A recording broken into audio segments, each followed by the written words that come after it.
नमस्कार दोस्तों, ग्लोबल ज्ञान यूट्यूब चैनल पर आपका एक बार फिर से बहुत बहुत स्वागत है। दोस्तों, ये एमसीक्यू सीरीज़ की सेकंड वीडियो है। इससे पहले हमने पर्यावरण के ही एक टॉपिक परिवार के ऊपर बात की थी, जिसमें हमने परिवार से जुड़े महत्वपूर्ण क्वेश्चंस के बारे में जाना था, जो कि विभिन्न टीईटी एग्जाम में पूछे जा चुके हैं। और दोस्तों, आज हम इस वीडियो में भोजन और स्वास्थ्य के ऊपर जो क्वेश्चन पूछे जाते हैं उनके ऊपर हम बात करेंगे और इनके महत्वपूर्ण क्वेश्चन जानेंगे। तो दोस्तों, एमसीक्यू का जो पहला क्वेश्चन है उसे शुरू करते हैं हम। दोस्तों देखिए, यहाँ पहला क्वेश्चन है, नीचे दिए गए खाद्य पदार्थों के किस समूह में लौह तत्व प्रचुर मात्रा में होता है। तो जो लौह तत्व है प्रचुर मात्रा में आंवला, पालक और गुड़ में होता है। अब दोस्तों, लौह तत्व क्या करता है? दोस्तों, लौह तत्व जो है वो हीमोग्लोबिन की कमी हमारे शरीर में जो होती है उसे पूरी करता है, जिससे हमारे शरीर में जो ऑक्सीजन है उसका संवहन ठीक तरीके से हो सके। तो दोस्तों, हम विश्लेषण इस वजह से करते हैं हर क्वेश्चन का, जिससे कि आपको उसके इर्द गिर्द अगर कोई क्वेश्चन आता है पेपर में तो आप उसे भी अटेंड कर सकें। दोस्तों, देखते हैं अगला क्वेश्चन क्या है। किस विटामिन की कमी से घाव से रक्त का बहना नहीं रुकता? तो दोस्तों देखिए, विटामिन जो के होता है वह रक्त का थक्का जमने में सहायक होता है। दोस्तों, रक्त का थक्का जिसका नहीं जमता और अगर उसे चोट लग जाए या कोई एक्सीडेंट हो जाए तो ऐसे में काफ़ी ज़्यादा रक्त बह जाता है और उसकी मृत्यु भी हो सकती है। इसलिए दोस्तों, विटामिन के ज़रूरी होता है, जिससे हमारे शरीर में रक्त का थक्का जम सके। अब दोस्तों, इसके साथ हम जान लेते हैं बाकी जो विटामिन हैं उनका क्या कार्य होता है। तो देखिए दोस्तों, यहाँ पर विटामिन ए जो है उसकी कमी से जो है हमें रतौंधी रोग हो जाता है। दोस्तों, आँखों से संबंधित होता है।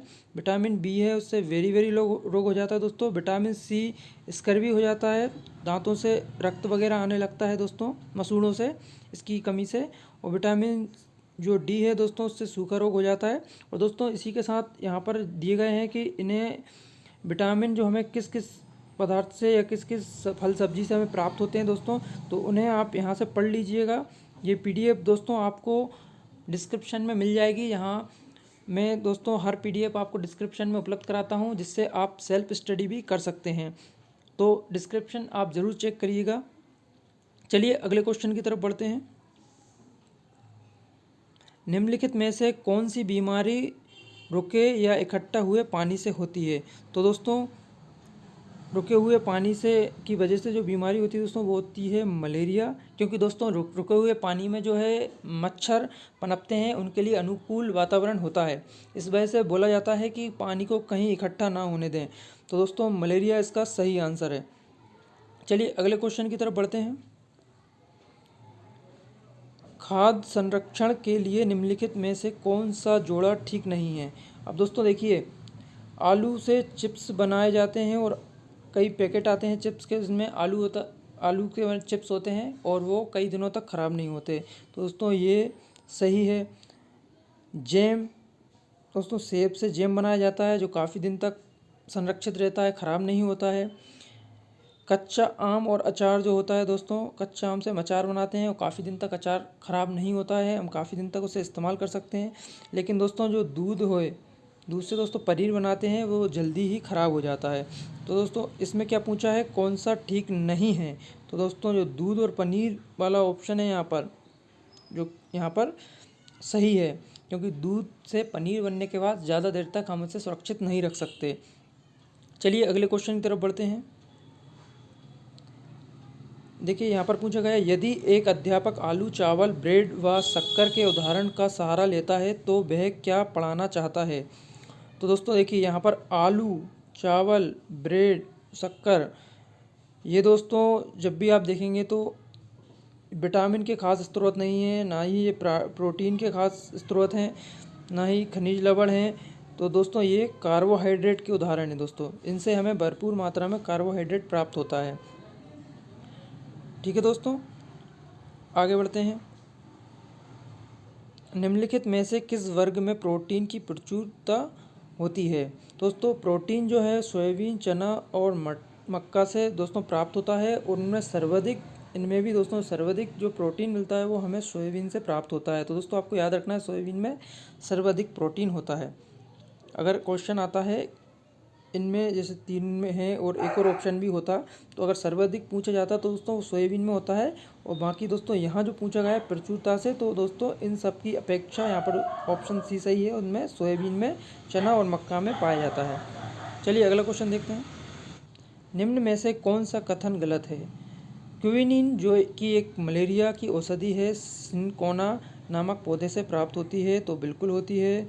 चावल वनस्पति तेल का एक अच्छा स्रोत है, तो नहीं है। दालों में प्रोटीन प्रचुर मात्रा में पाया जाता है। हरी सब्जियां विटामिन एवं खनिज लवण का अच्छा स्रोत हैं, बिल्कुल हैं। तो दोस्तों यहाँ पर पूछा है गलत है, तो गलत ये वाला ऑप्शन है दोस्तों, तो यहाँ पर बी आएगा। अब देखिए अगला क्वेश्चन। निम्न में से सर्वाधिक ऊर्जा प्रदान करता है?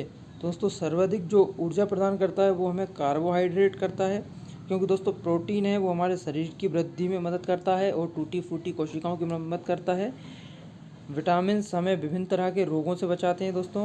और खनिज लवण जो होते हैं जैसे कि फास्फोरस हुआ, कैल्शियम हुआ, वो हमारे हड्डियों और दांतों को मजबूत बनाते हैं और उनकी वृद्धि में मदद करते हैं। तो दोस्तों चलिए अगला क्वेश्चन देखते हैं। निम्नलिखित रोगों में से कौन सा रोग पानी के दूषण द्वारा नहीं होता? तो दोस्तों यहाँ देखिए, दमा जो है दोस्तों दूषित पानी की वजह से नहीं होता, बाकी सभी रोग जो हैं दूषित पानी की वजह से होते हैं। तो चलिए अगला क्वेश्चन देखते हैं। दालें निम्न में से किसकी प्रचुर स्रोत हैं? तो दोस्तों दाल से हमें जो है प्रोटीन प्राप्त होते हैं दोस्तों, प्रोटीन्स हमें दाल से प्राप्त होते हैं।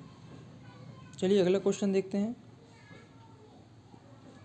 पैकेट का दूध संरक्षित किया जाता है? दोस्तों पैकेट में जो दूध आता है वो पाश्चुरीकरण द्वारा संरक्षित किया जाता है।